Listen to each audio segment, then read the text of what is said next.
guys! Magandang araw sa ating lahat. Heto na naman si Ma'am Nor ng Nor TV. Kung bago pa lang kayo sa aking YouTube channel, subscribe na at i-click ang bell button upang kayo ay laging updated sa aking mga bagong videos. Simulan na natin ang ating pag-aaral sa mathematics sa araw na ito. Ano nga ba ang ating topic? Ito ay ang tungkol sa quadratic function, na kung saan itong isa sa pinaka most interesting topics in mathematics, wherein it has many applications and has played a fundamental role in solving problems related to human life. So atin nang simulan ang ating lesson. So ito ay ang representing a quadratic function using table of values, ordered pairs, and mapping. So, ano nga ba ang quadratic function? Sa ating mga nakaraang pag-aaral, ito ay ang second degree function of the form y equals ax squared plus bx plus c, where a, b, and c are real numbers and a is not equals to 0. Kaya, ang value ng a ay dapat laging mayroon at hindi po pwede ang 0 para sa value nito. Okay? So, ito ay, ang x value ay tinatawag nating domain at ang y value ay tinatawag naman nating range. So, meron tayong ordered pair. Yun ay ang x and y. Or, ito ay ang domain and range. So, we have to take note that a quadratic relation is not a quadratic function if the domain is repeated. Then, it is considered a pure relation kung yung domain natin ay nauulit or may dalawang value na magkapareho. So, tingnan natin yung nakaraan nating mga pag-aaral. So, balikan natin. Dito sa activity na to, i-identify natin kung alin ba dito yung quadratic at hindi quadratic. At kailangan na din nating i-justify kung bakit. So, ito yung number 1. Y equals x squared plus 2. Number 2, y equals 2x minus 10. Number 3, y equals 9 minus 2x squared. Ang ating number 4 ay y equals 3x squared plus x cubed plus 2. At ang number 5 ay y equals 2x squared. Okay, so bibigyan ko kayo ng 5 seconds upang i-identify kung alin dito yung quadratic at hindi quadratic.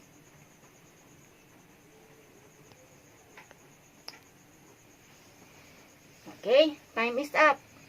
So, let's do it together. So, yung number 1, ulitin ko, y equals x squared plus 2. So, ito ba kaya ay quadratic function or hindi? Ano sa palagay nyo? Okay, so ito ay quadratic function. We have to justify why. That is because the highest degree is 2. So, it is a quadratic function. In number 2, y equals 2x minus 10. Is it a quadratic function?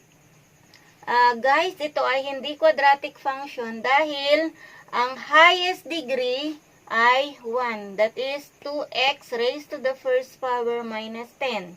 So, in other words, kung hindi ito quadratic function, ito ay tinatawag nating linear function. That is because the highest degree is only 1.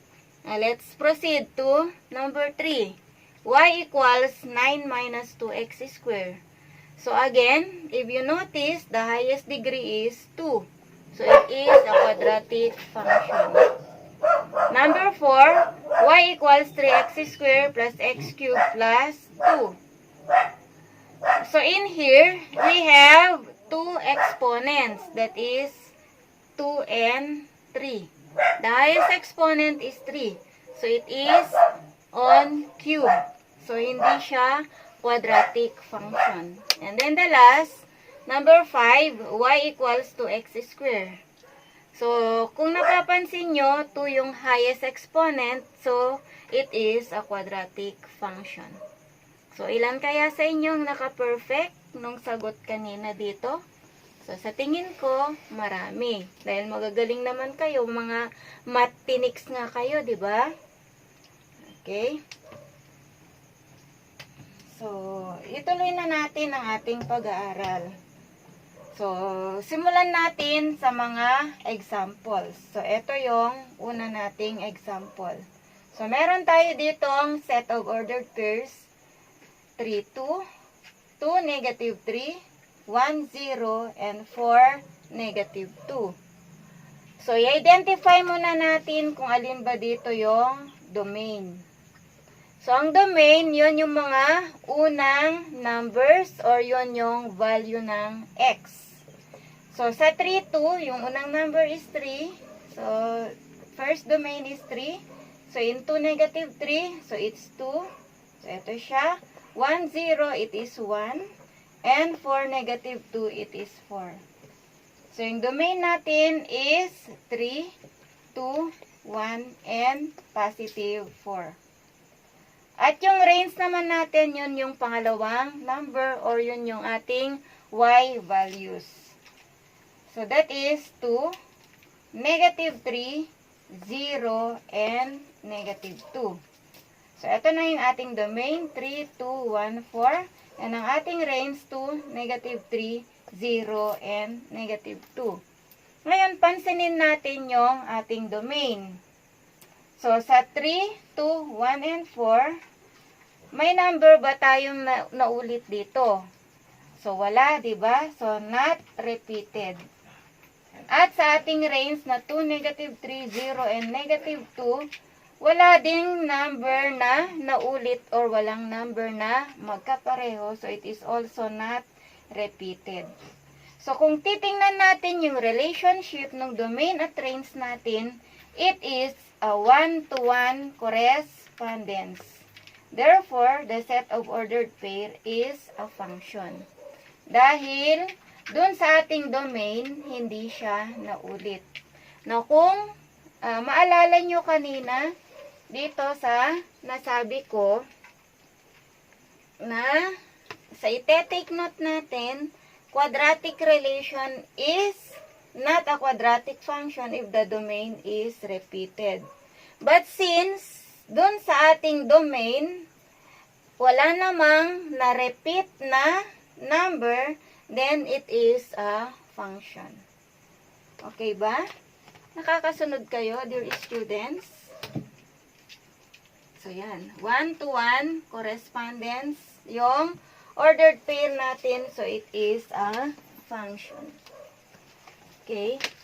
So, yun ay sa set of ordered pairs pa lang.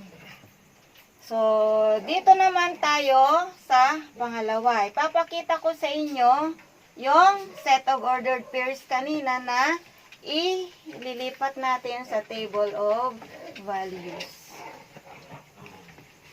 Okay, so sandali lang, dear students, ha?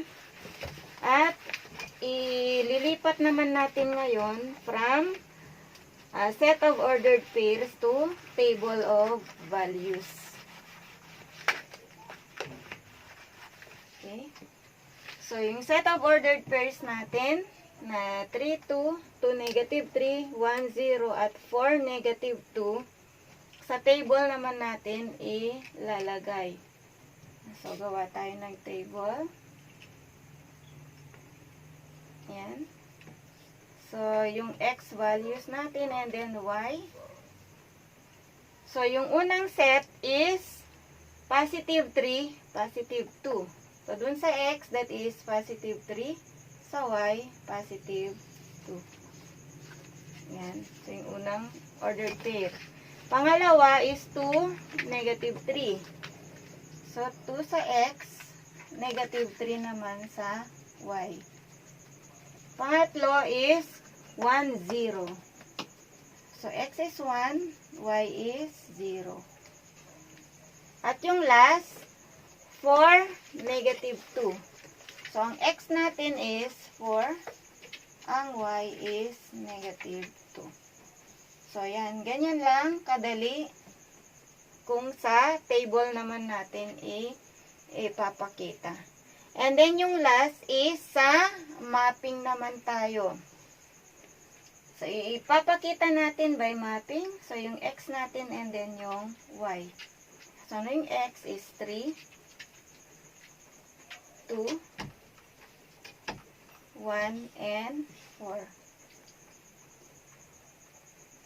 At tingnan naman natin yung mga y. That is 2, negative 3, 0, and negative 2.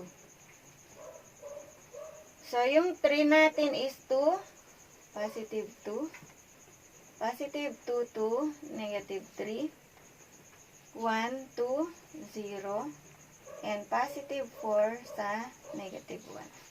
So, kung makikita natin, it is really a 1-to-1 correspondence. That is because 3 is to 2, positive 2 is to negative 3, positive 1 is to 0, and positive 4 is to negative 2. So, ganun lang kadali. So, alam ko na nasusundan nyo. Okay? So, let's have another example.